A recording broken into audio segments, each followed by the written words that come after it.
In this video, we will see if claim is denied, stating charges are covered under capitation agreement or managed care plan.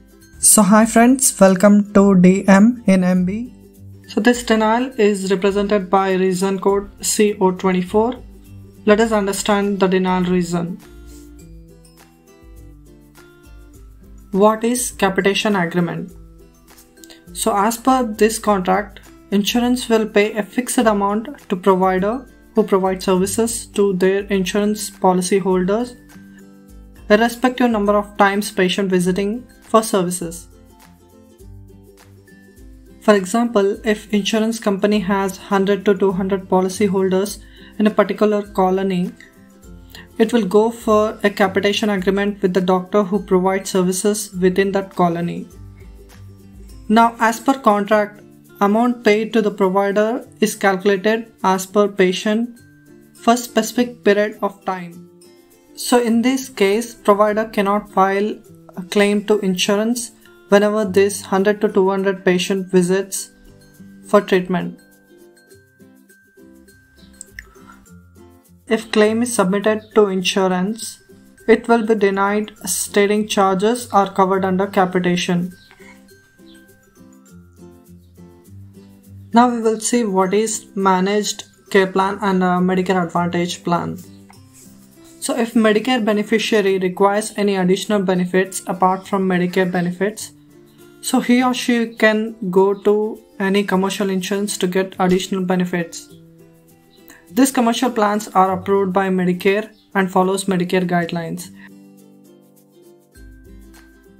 It is also known as Medicare Part C. Now how to follow up on these denials? If claim is denied, stating charges are covered under capitation agreement, then we need to call insurance and verify what is the capitation period. Now if date of service is within the capitation period, request provider to adjust the balance. And if date of service is not within capitation period, then request a representative to send claim back for reprocessing. Now how to follow up on a managed care plan denial? So in this case, we need to check Medicare eligibility and ability to see which insurance is Medicare Advantage plan. So if patient have Medicare Advantage plan, we need to update that insurance information and resubmit the claim. If patient does not have any Medicare Advantage plan, then we need to follow up with the member.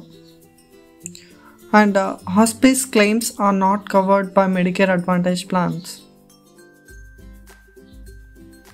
So here is the notes format. For claims denied, stating patient has a Medicare Advantage plan active on date of service.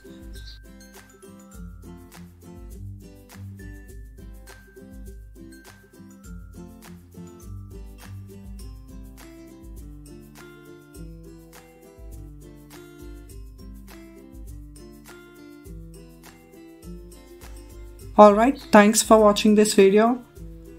Please subscribe to DM in MB. You have a nice day. Bye bye.